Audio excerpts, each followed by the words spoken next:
baik barokah untuk urusan dunia ataupun barokah untuk urusan akhirat. Semoga dunia dan akhirat kita diberkahi oleh Allah Subhanahu wa ta'ala.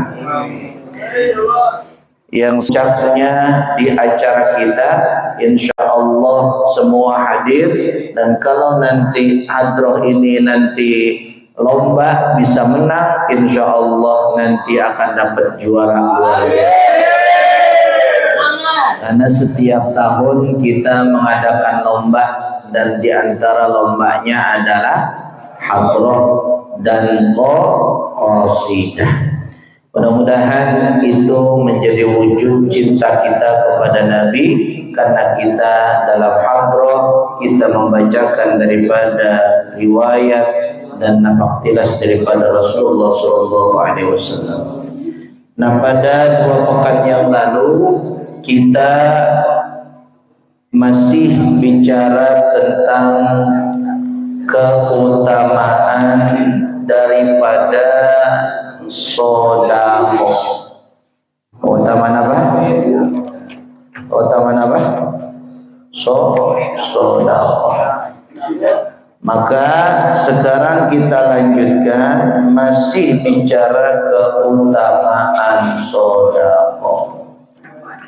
Kemarin kalau ada yang masih ingat keutamaan sedekah, di antaranya yaitu adalah bahwa sedekah itu tidak harus dengan uang. Ya, sedekah tidak harus dengan uang.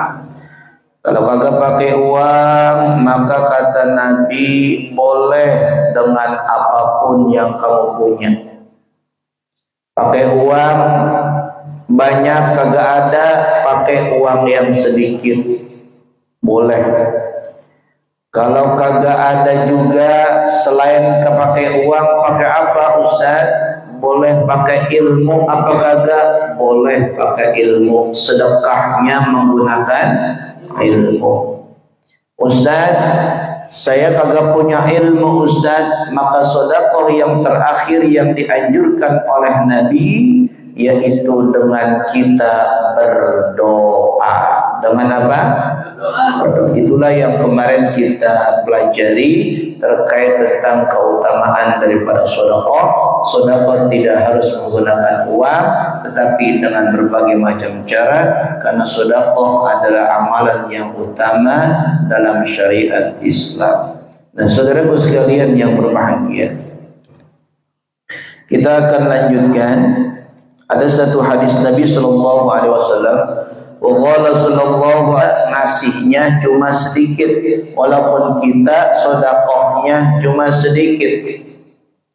Fa innal hirmana apa-apa aqallu minhu, maka itu tidaklah lebih baik daripada kita memberi meskipun sedikit pemberiannya. Tuh. Jadi kira-kira kalau misalkan ada yang datang ke rumah kita minta sumbangan, dia misalkan memberikan kesempatan kepada kita, sumbangannya berupa 500.000 rupiah, kita kagak punya uang 500.000 rupiah, yang kita punya 50.000, kira-kira 50.000-nya kita kasihkan atau tidak? Kita kasih. Banyak orang yang kemudian dia tidak berpikir, wah saya kagak punya uang 500.000, saya adanya 50.000, udahlah berarti nanti saja, biar saya nanti mengumpulkan dulu baru kemudian saya berikan. Tidak begitu sebenarnya. Kata Nabi, kalau misalkan kita memberikan waktu itu cuma 2.000 doang, Jumat berikutnya ada 2.000 lagi, kira-kira kita masukin apa jangan ya? Lah itu memang niatnya ngasihnya berapa ya berarti itu? 2.000 terus. Jangan 2.000 terus. Kalau kotaknya misalkan masih muat, jangan 2.000. Bawa berapa?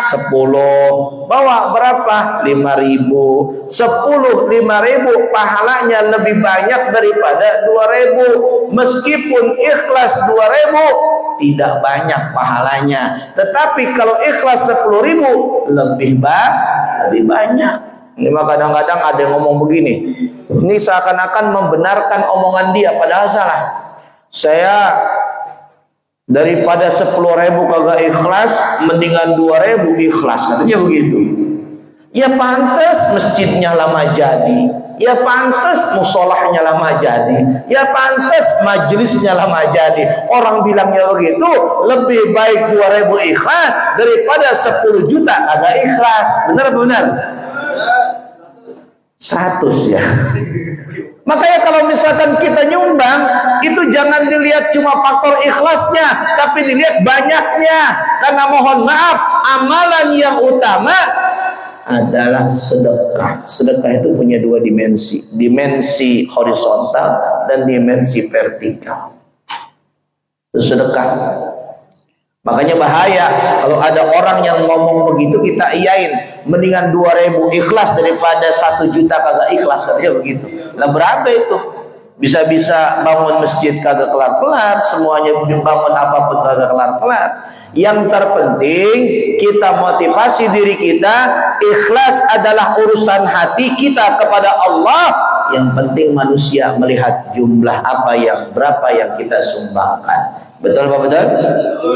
Ada yang ngomong kita lagi, mendingan datang jarang-jarang ke majlis ikhlas daripada datang tiap minggu kagak ikhlas. Ini benar masalah coba?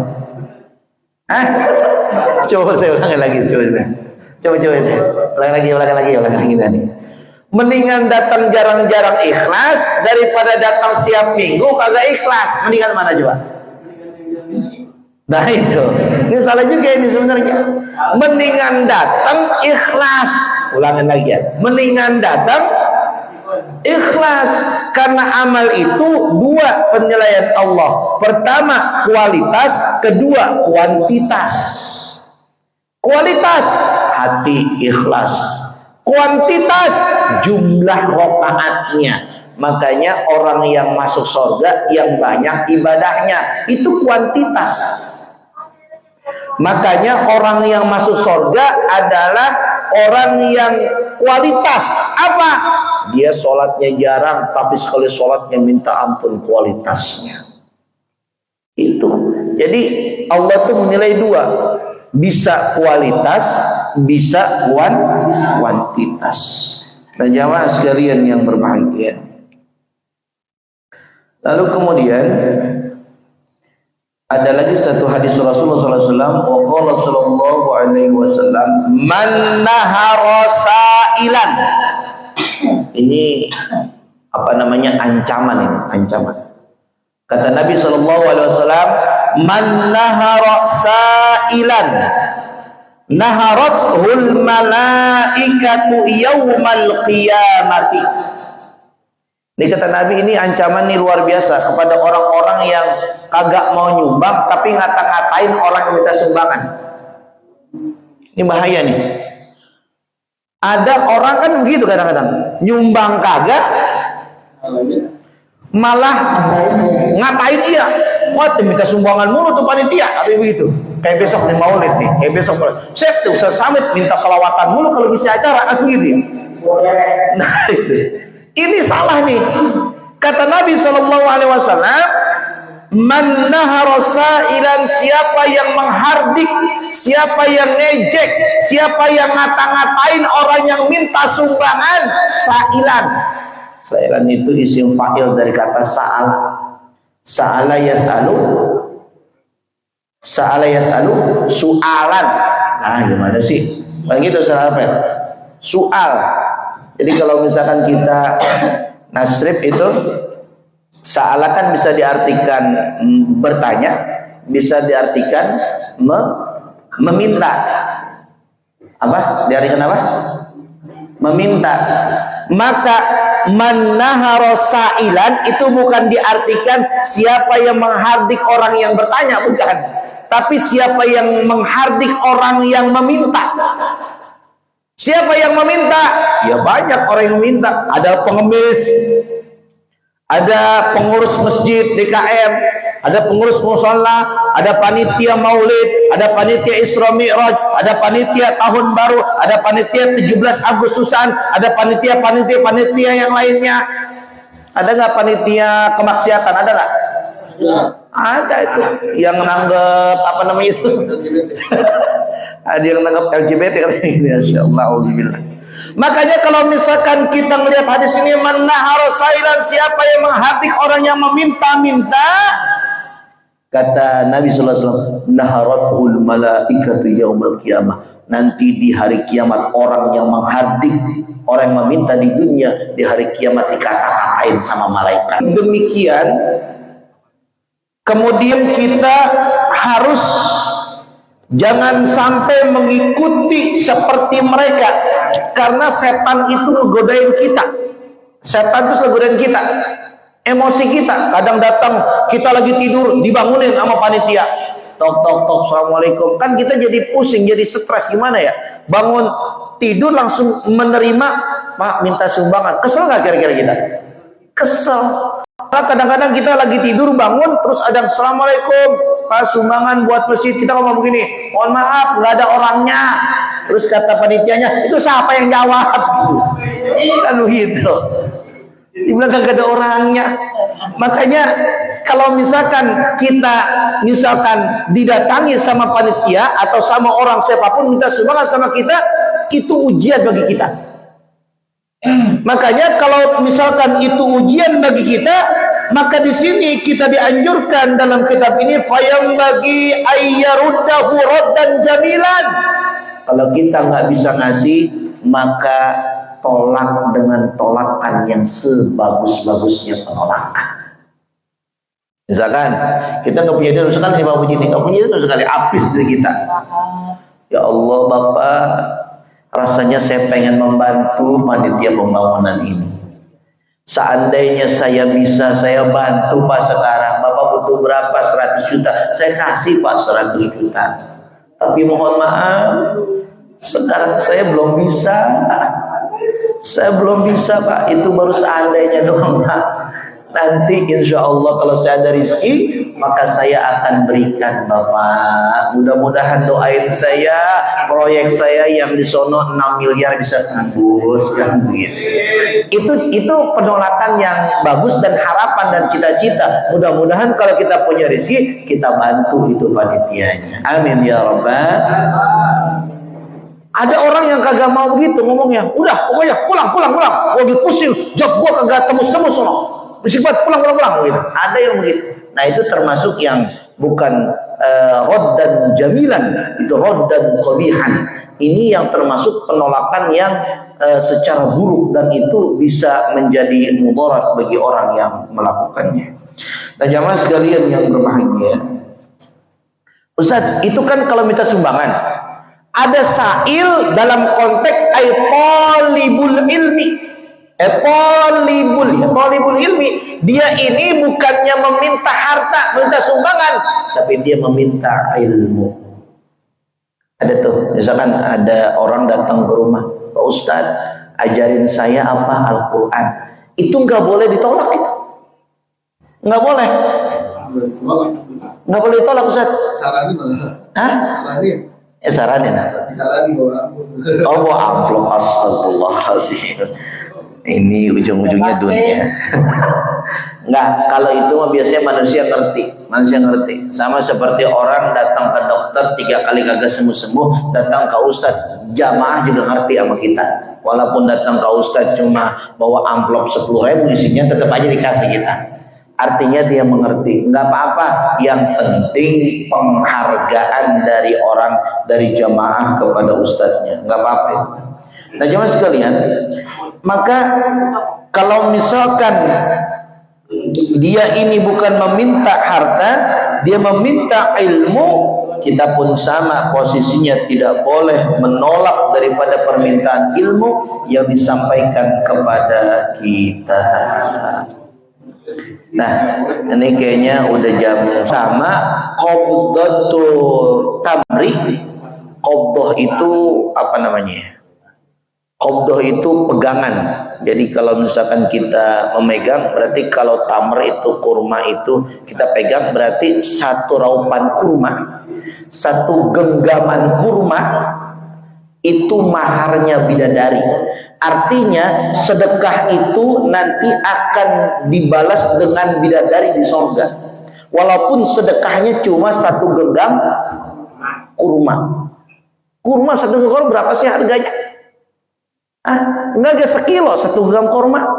Paling berapa biji itu 1 genggam kurma itu. Di Mekah itu kurma nggak ada harganya, dibuangin banyak banget itu. Apalagi di pasar kurma, ya Allah, ente mau makan mau berapa genggam, kata tukang kurma, halal, silakan halal, gitu. Orang Indonesia bawa kantong plastik dibawa ini. Kata orang Arab katanya, Anis halal, Jokowi haram. Orang itu masalah itu. Kemudian ya, Puncak ada kampung Arab sana ya. Masya Allah. Nah gitu ya. Nah kemudian yang kedua, bidadari di sorga itu bisa juga dimaharkan dengan apa? Wafalakul khubzi. Khubzi itu apa sih namanya? Roti. Nah roti. Jadi kalau misalkan kita sorga sesobek 1 kali sobekan roti itu bisa juga menyebabkan Allah menggantinya kita nanti di sorga dengan bidadari. Masya Allah. Makanya ente jangan pelit dah sama sedekah. Masya Allah, banyakin. Kalau itu masih ada terus, kalau enggak ya Allah nanti akan kasih rezeki kita buat kasih sedekah lagi. Mudah-mudahan sedekah yang sedikit atau banyaknya diganti dengan balasan lipat ganda pahala dari Allah SWT. Satu hadis lagi begini, waqala sallallahu alaihi wasallam, manaqasa malun min shadaqatin.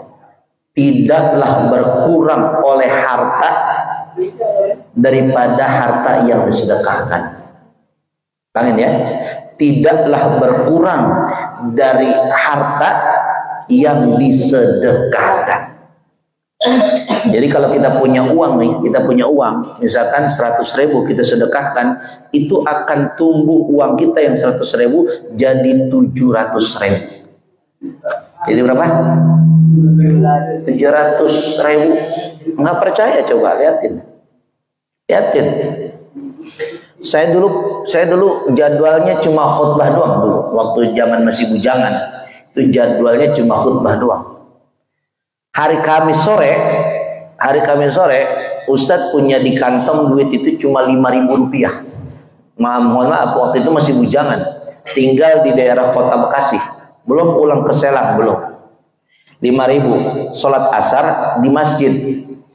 Itu Ustadz gambling, tahu gambling nggak?